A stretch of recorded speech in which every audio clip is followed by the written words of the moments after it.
বিশ্ব মানবতার পটভূমি আমাদের এই বাংলাদেশ, যেখানে সংখ্যালঘুদের নির্যাতন করা হলে ধর্মীয় পরিচয় ভুলে সবাই কাঁধে কাঁধ মিলে তাদেরকে নিরাপত্তা দেওয়ার জন্য সারা রাত জেগে পাহারা দেওয়া হয়। এই বাংলাদেশেই সুদূর 1000 কিলোমিটার দূরে প্যালেস্টাইনে যখন পাখির মতো মানুষ মারা হয়, সেখানে প্রতিবাদী সুর জেগে ওঠে আমাদের এই প্রিয় বাংলাদেশে বিশ্ব মানবতার সবচেয়ে বড় দৃষ্টান্ত দেখালো 12ই এপ্রিল 2025 সালে। প্যালেস্টাইনে মানুষের উপর নির্যাতনের প্রতিবাদে সারা দেশের মানুষ, লাখো কোটি জনতা এক হয়ে গেল রাজপথে। প্রতিবাদী সুরে কেঁপে উঠল রাজপথ।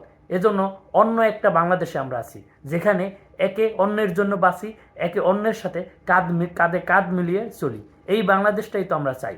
আমাদের যতই বিভেদ থাকুক, যতই একে অপরের প্রতি প্রতিহিংসা থাকুক না কেন, সব ভুলে গিয়ে আমরা সবাই আবার এক কাঁধে কাঁধ মিলিয়ে সবাই অন্যায়ের বিরুদ্ধে, দুর্নীতির বিরুদ্ধে, যে কোনো প্রতিহিংসা বা যে কোনো অত্যাচারের বিরুদ্ধে সবাই একসাথে কাঁধে কাঁধ মিলিয়ে এখন আমরা লড়াই করি, প্রতিবাদ করি, রাজপথে নামি এবং কাঁধে কাঁধ মিলিয়ে আমরা সবাই আন্দোলন করি।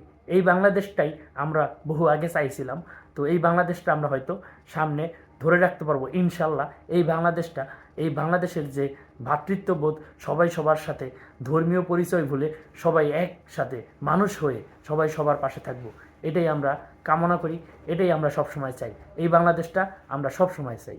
ইনশাল্লাহ এই বাংলাদেশটাই থাকবে।